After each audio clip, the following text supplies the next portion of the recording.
Okay, everybody, we'll get started. We may have a couple people pop in a couple minutes late, and I am running it all, so I might have to pause to let them in, but hopefully we won't have too many of those. I'm Mindy Wilson. I am the Associate Director in the Center for Career and Professional Development.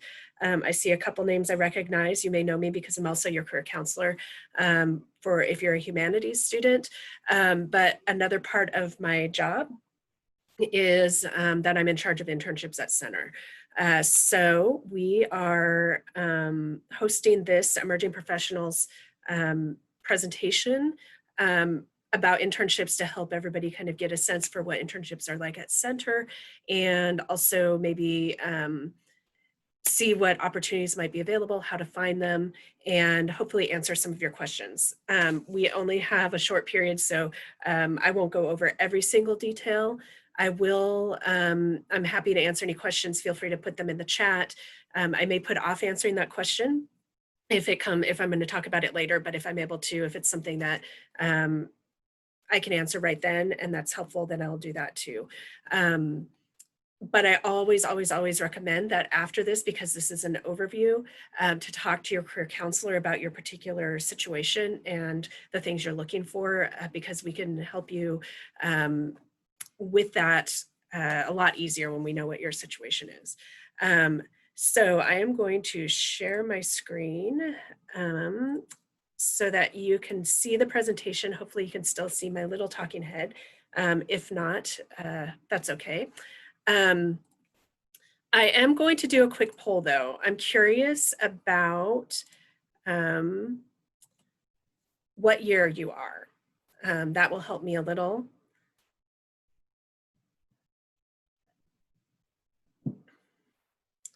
Great, so I'm going to share the results just to see. So we have a heavy first year class representation here, but we also have a lot of sophomores and juniors, so that's good. That is helpful for me as I talk about some of the funding and stuff, so I might be able to go into more detail for those who are now eligible to apply for that.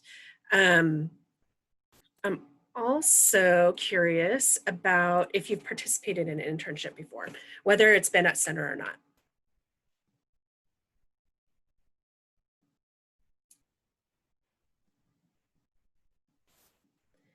So most of you have not, but there's a handful that have. So feel free, for those of you who have, feel free to ask clarifying questions if you've done one at Center and there's something that's confusing to you, or if you've done it outside of Center and it might be a little different from what I'm talking about, feel free to mention that as well if you have any questions. So like I mentioned, this is going to be kind of a brief overview. I hope to talk for maybe 30 minutes, maybe less. Hopefully, I'm a pretty quick talker, but then also be available to answer questions throughout and at the end. So this does not want to move forward like it normally does. There we go. So today we're going to talk about why you should participate in an internship. I assume all of you are interested since you're here, but I want everybody to think about the types of reasons that you might participate in one, because it can help you decide about what kind of internship to do and when to do it, depending on your reasons. What types of internships we have at Center College, how to find an internship, and then how to afford to participate in an internship. Because as many of us may know, there are a lot of unpaid or underpaid internships out there.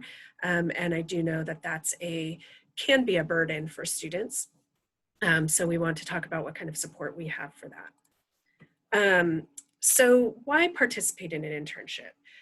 First of all, obviously to gain job experience, right? So in order to get a job later on, it's very, very helpful for you to have experience going into that. You'll notice even in entry-level positions that they'll ask sometimes for 1 to 2 years experience. Internships can help with that.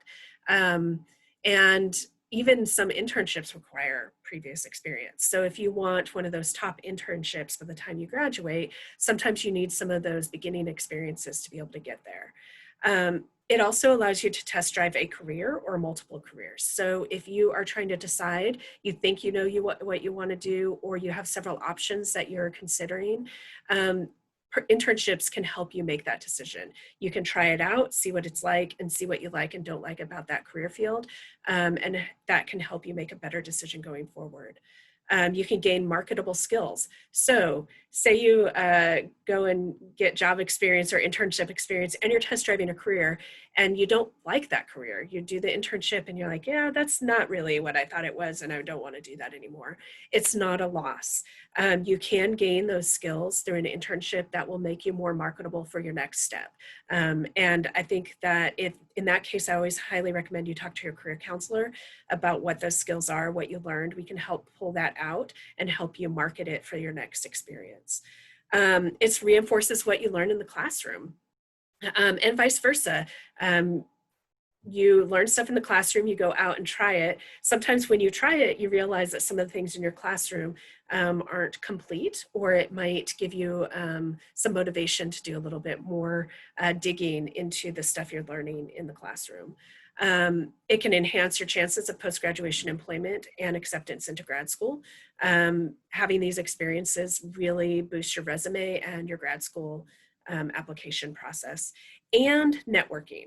So networking is one of those nebulous things. Nobody really knows how to do it, but an internship can start that network for you. You start to create relationships, professional relationships with people in the field that you're interested in, and they can help put you in touch with other people. And that's what a network is, right? It helps connect you to the right people, and your supervisors, your coworkers will get to know you and then be able to recommend you on to the next person, or help you get in touch with somebody who might know something better about the field, or maybe will help you get into a different part of the field.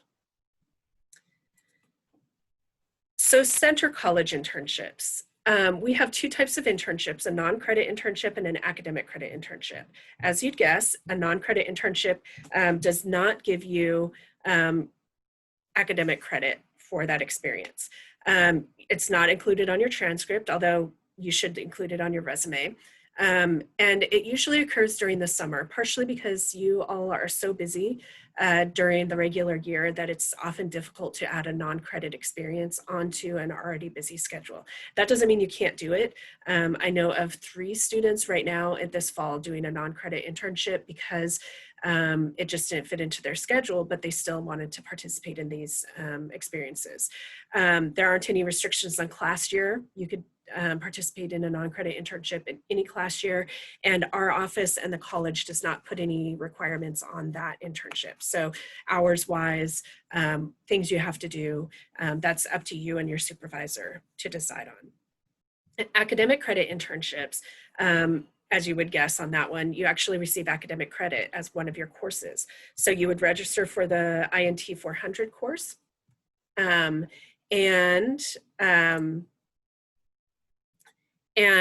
then complete a contract and then work with a faculty member to create the academic portion of the internship.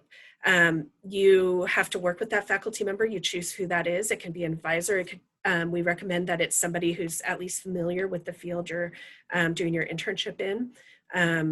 And they help you come up with readings, a paper assignment, a presentation, and then you combine that with your work on your site to receive your credit. You can receive normally up to 3 credits. The typical internship, you receive 2 or 3 credits depending on what you need and what you can fit in your schedule.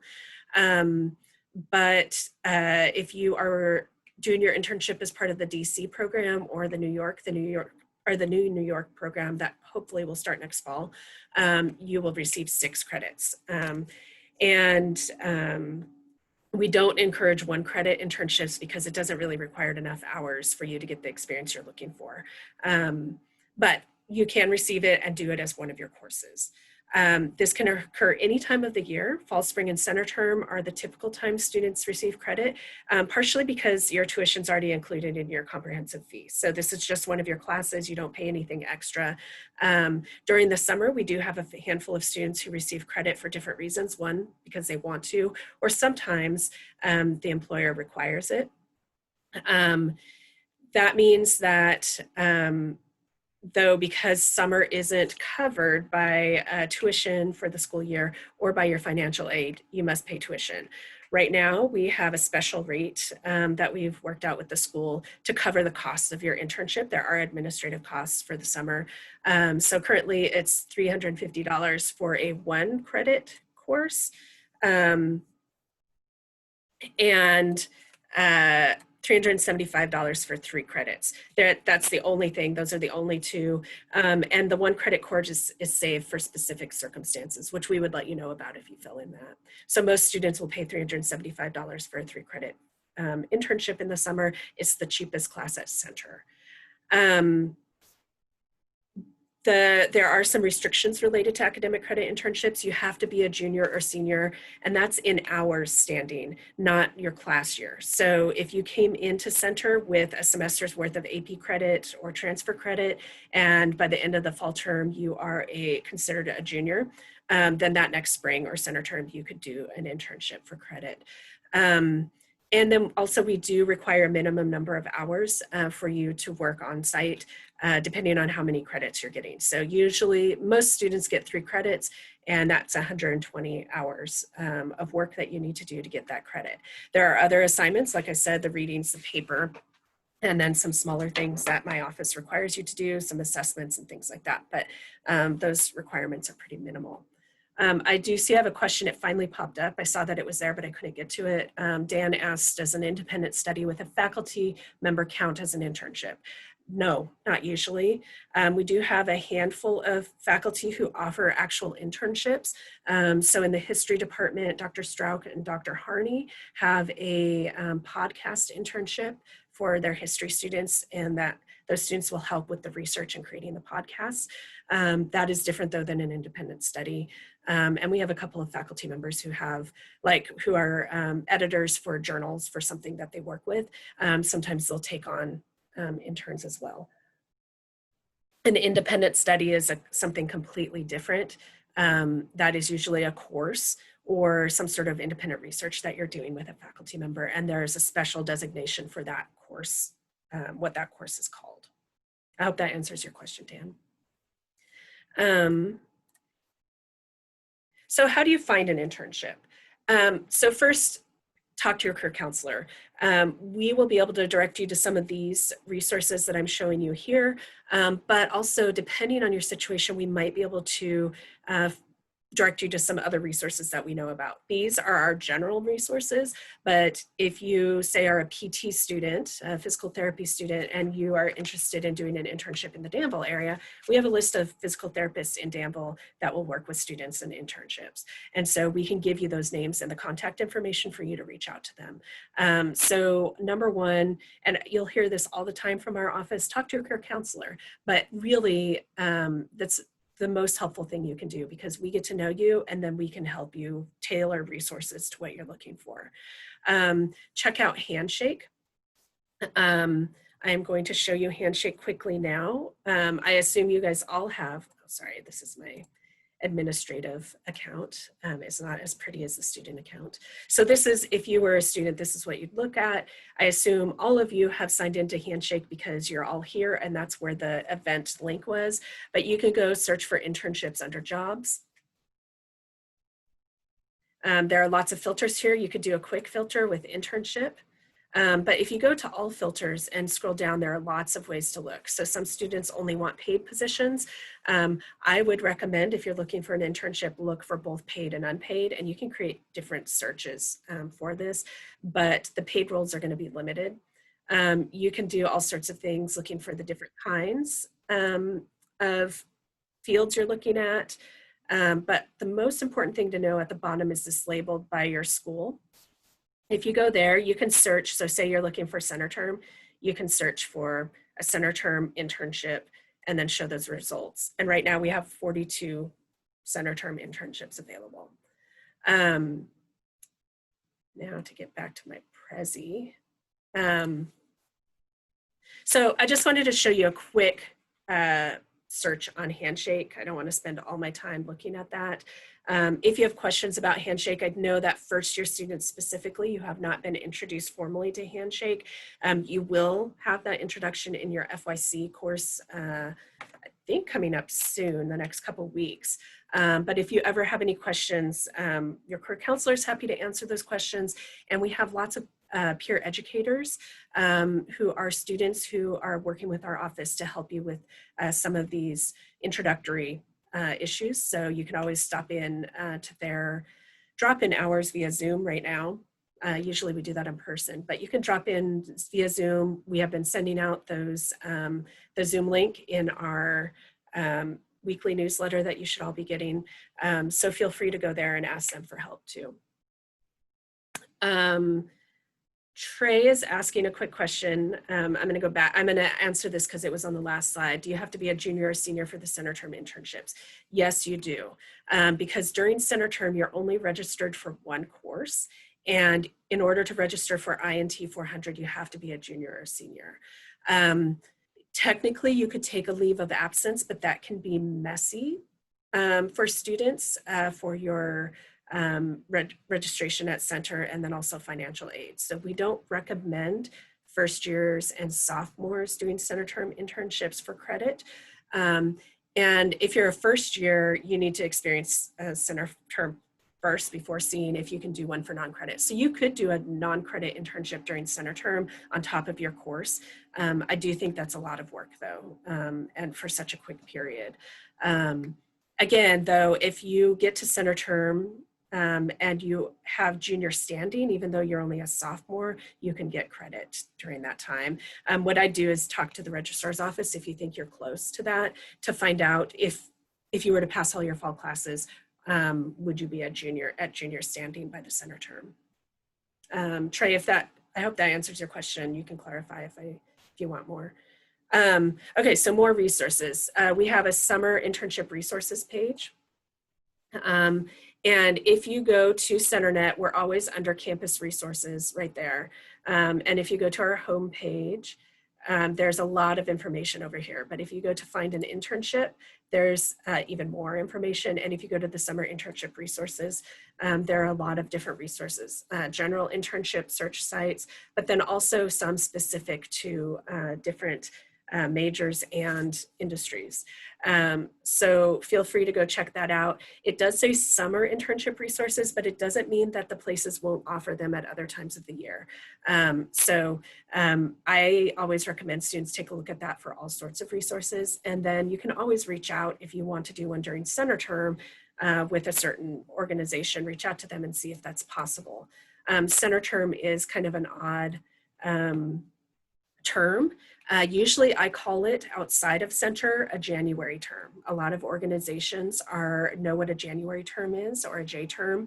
And so they would be more familiar with that. And sometimes you just have to ask, would you be willing to do that? We do have a Tumblr. I'm not going to show you that. You can go check it out on your own. It's centercollege.tumblr.com. And we have a lot of spotlights on students who have done internships and research in the past. It shows their name, their class year, their major, where they interned, and there are lots of kind of hashtags there. So if you wanted to know what econ majors did, you can just choose the econ hashtag and see what all the econ majors have done in the past.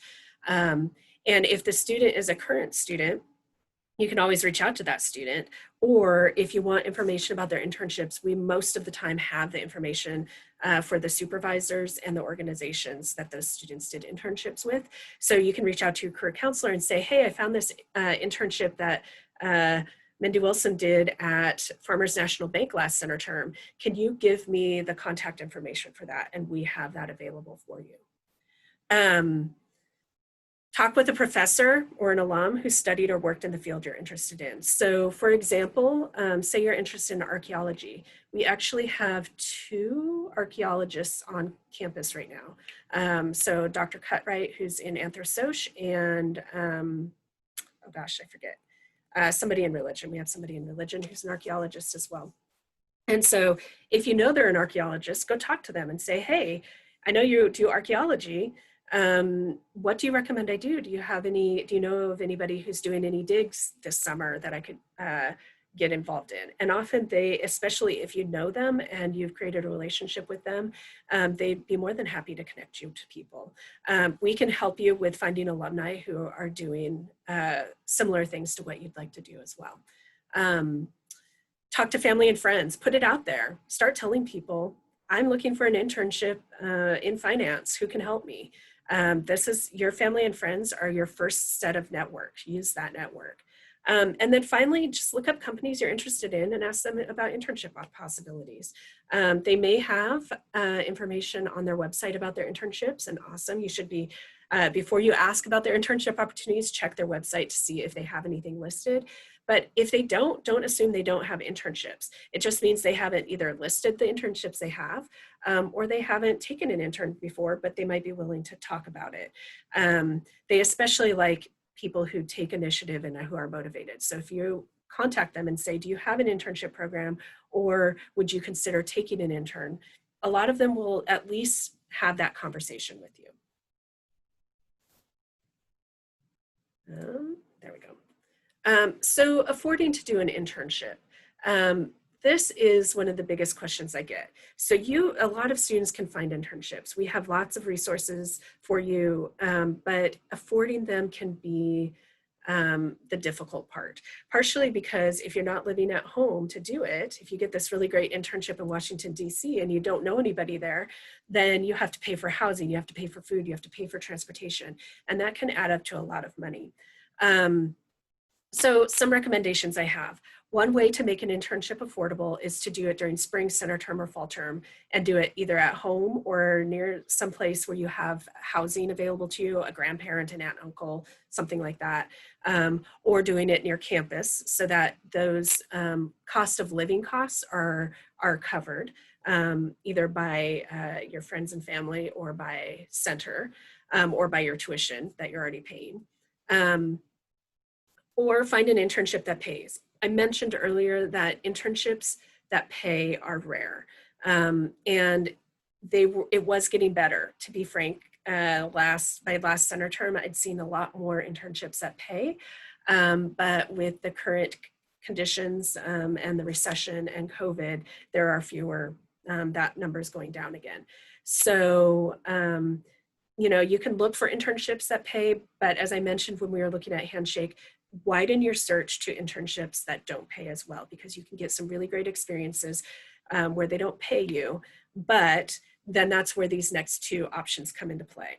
So if you need to make some money, either to pay for your living expenses, or some students need to make money to be able to pay for their next semester at center, a couple of recommendations.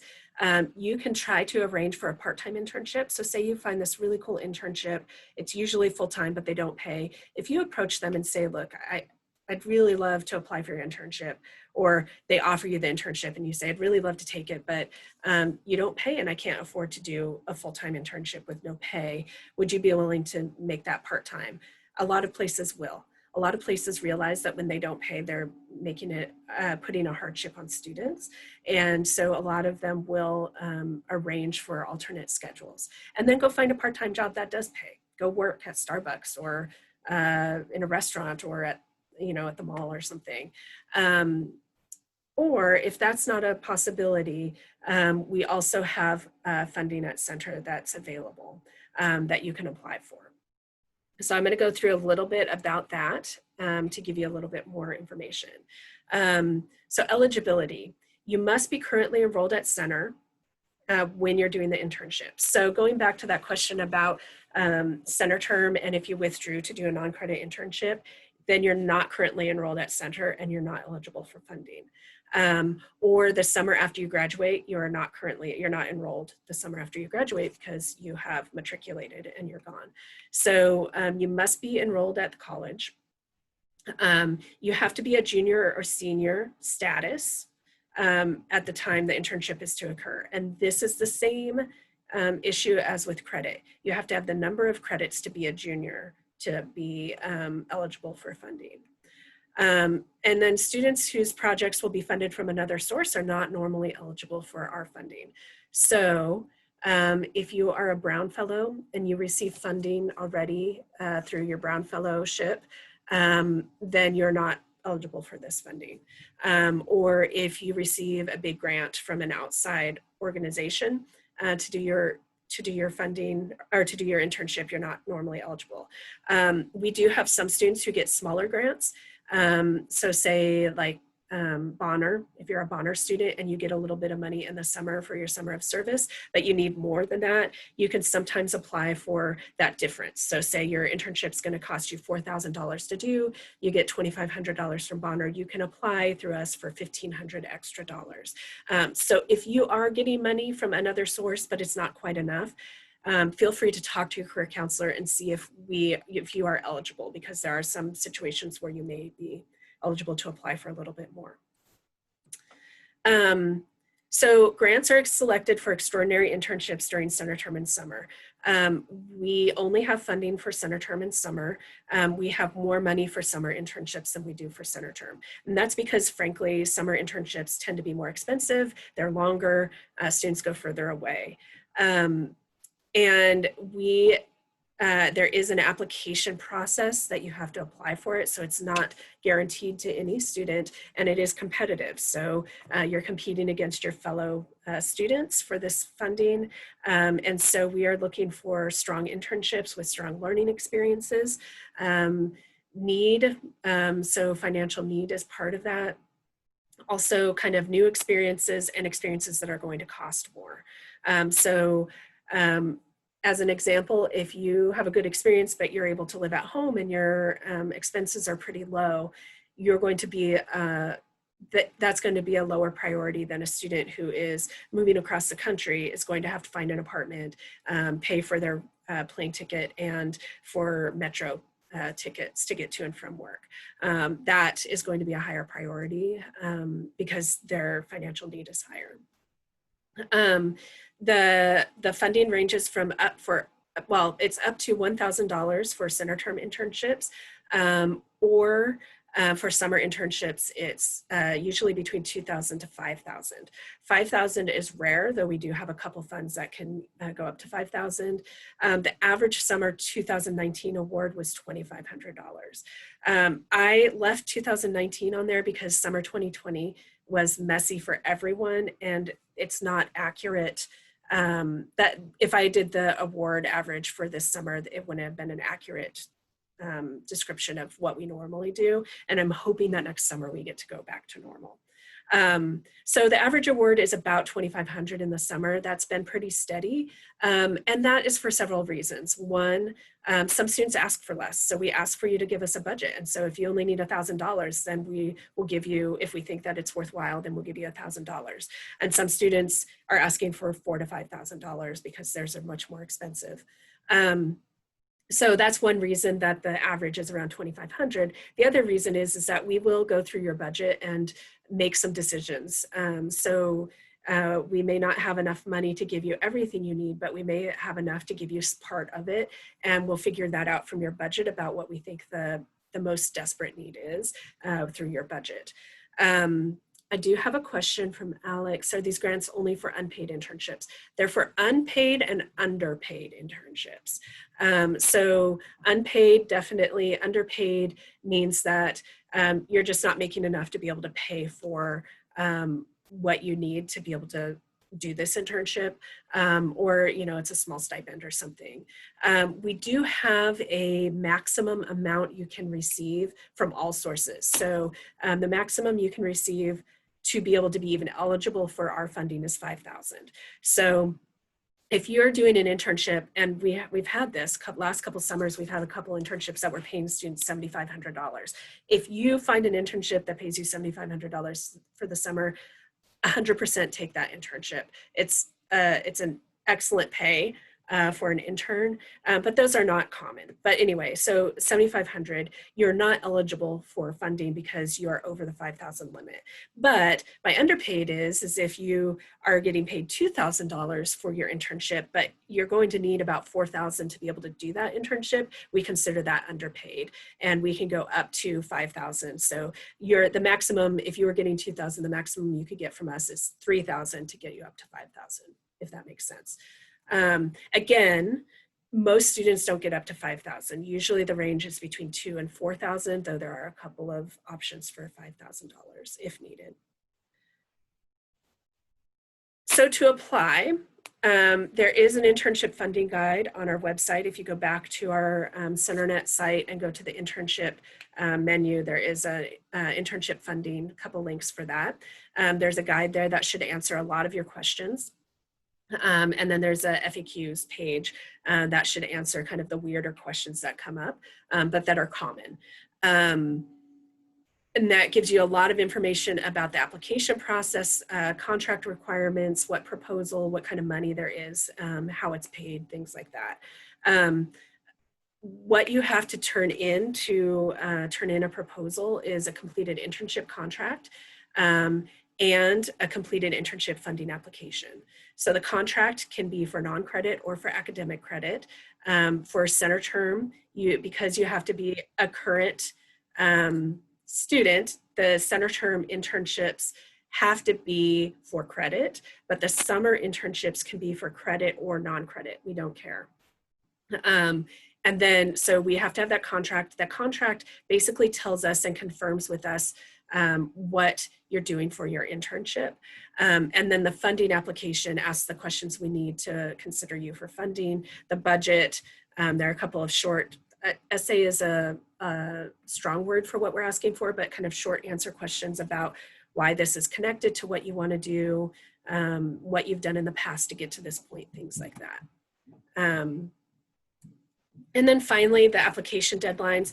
I'm giving you this year's deadlines, but these don't usually change. I mean, the numbers change by a day or two, but these are the approximate time periods for every year that we take funding applications. So for center term 2021, the deadline is November 13th.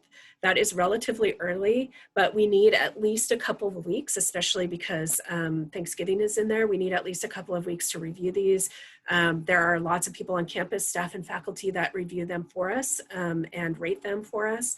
And then we need to then get that out to you and then have time to be able to do the paperwork that's involved for making sure the funding can get to you. So that's really early. But it also is early because students need to know as soon as possible so that if you have to fly somewhere or whatever, you can pay for those plane tickets before it gets too expensive. The summer funding application deadline is April 2nd next year. Same reasons, we need to get you responses and enough time for you to be able to plan for your summer. If for some reason for either of these you want to apply for funding but you don't know if you have your internship yet, we do know that's an issue. Just talk to your career counselor about how to address that. You will have to turn in what you can, but you'll also have to give me a letter saying why your information is incomplete. And then we will just hold on to your application until you know for sure, and then make a decision then. But that way we know how many students are applying for the funding because the funding is limited. And we can kind of make that plan to have you included even if you don't know yet. So that is the end of my pitch about internships. I'm going to stop sharing my screen. Feel free to ask questions in the chat or unmute yourself, ask any questions you have. I'm happy to answer anything you have.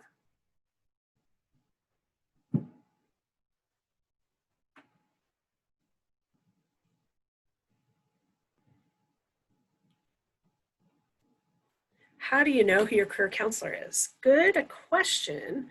I'm going to copy and paste something into the chat for you. So we do it by division, and that means by major. So I am going to actually, I'm going to put a bunch of stuff in here for you so that you can connect to anybody in our office. So we have peer educator hours. that are here. So we're usually open Monday through Friday, 8:30 to 4:30. Right now, our office is usually open during that time, though we may be closed at different times because we only have 1 or 2 people working at a time right now. We do have virtual drop-in hours for peer educators. They definitely can help you answer questions about getting you started with internships, finding resources, getting started with funding, things like that. They can help you with other stuff too, resumes, and finding resources for other issues. Their hours are listed there in the chat, and the Zoom link did not, hold on. The Zoom link for the open office hours I'm putting in because that hyperlink didn't copy over, but that's the Zoom link for every office hour for our peer educators this fall. So to answer your actual question though, about who your career counselor is, I work with the arts and humanities students. Kirk Knott works with the social sciences students and any student who's undecided. So I know that every student is undeclared until their sophomore year, but if you're a student who's undeclared and you're not sure still what major you want, Kirk will help you. And then Joy Asher is the sciences and math career counselor. And you can see that you can make appointments with us through those links, those pick time links. And it will show our schedule and our availability, and you can just make an appointment through that to talk to your career counselor about whatever.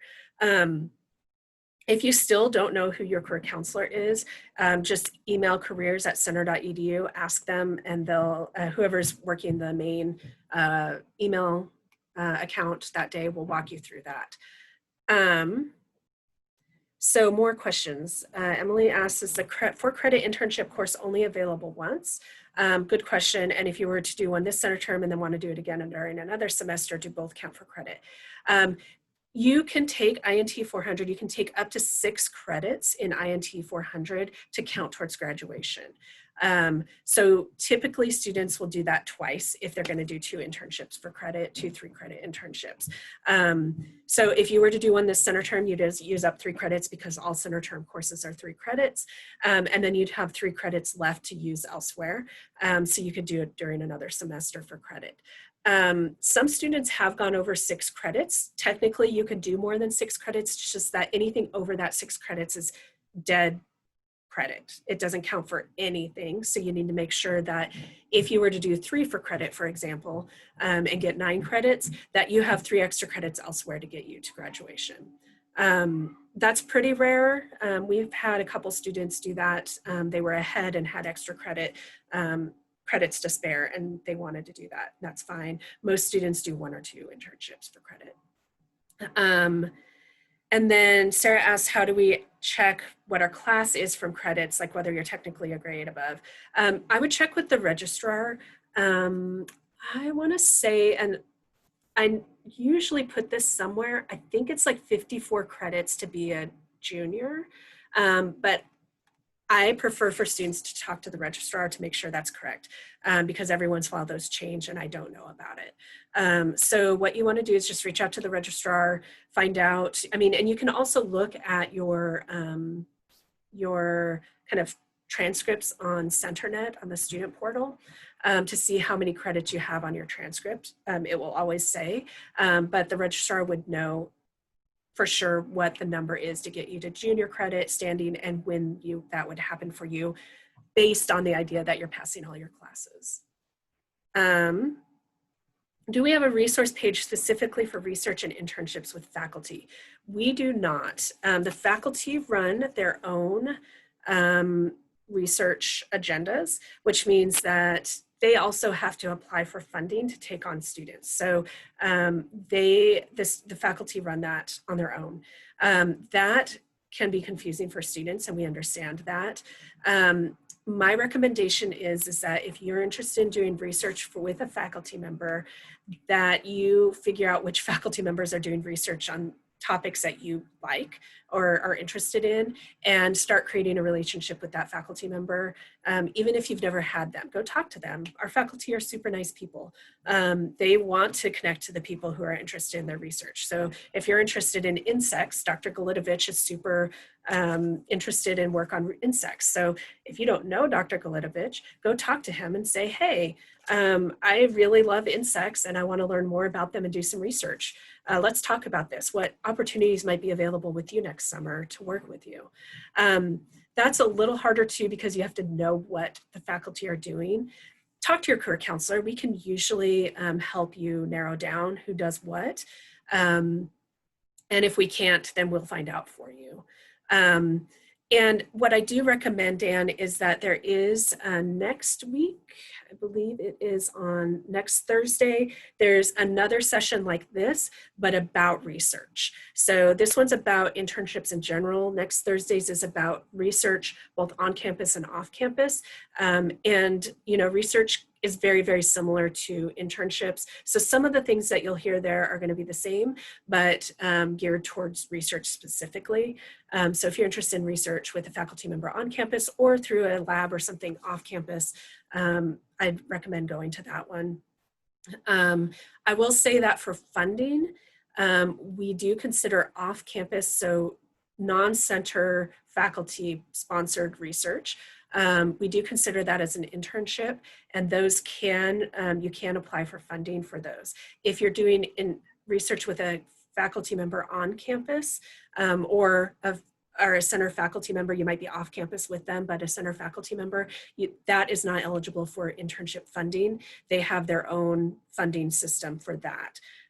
So you would have to talk to the faculty member about that. So that's a long answer, Dan. I hope that answers your question. Noah's asking if we plan on double majoring in 2 different divisions, would it matter which counselor we meet with? No, it doesn't. I just recommend that if you have an idea of which major is going to be kind of your focus career-wise, that maybe you choose that counselor. But as a career counselor, I have a lot of language students who are double majors who I meet with, but I'm fine to meet with them even if they're focusing on like econ 2 or something.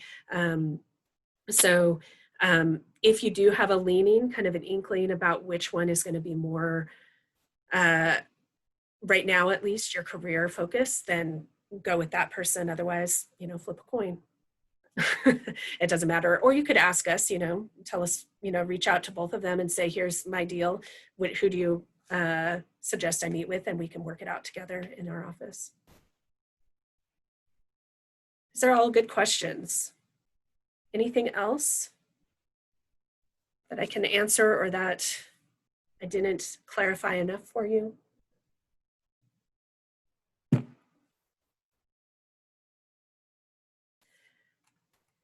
Okay, well, I am going to put my email address in the chat. Feel free to reach out to me with questions that you have, follow-up questions. Often it's confusing because I am in charge of internships, but while you're looking for an internship or putting an internship together, you'll work with your career counselor first. I work with students once they are applying for funding or applying for credit. And then I've run the academic credit courses. And so it is a little confusing, but if you reach out to me and I'm not the right person, I'll get you in touch with the right person to ask those questions to. Thank you all for coming. Feel free to reach out, like I said, with any questions to any one of us, your career counselor or me, and I'm happy to help. Have a good day.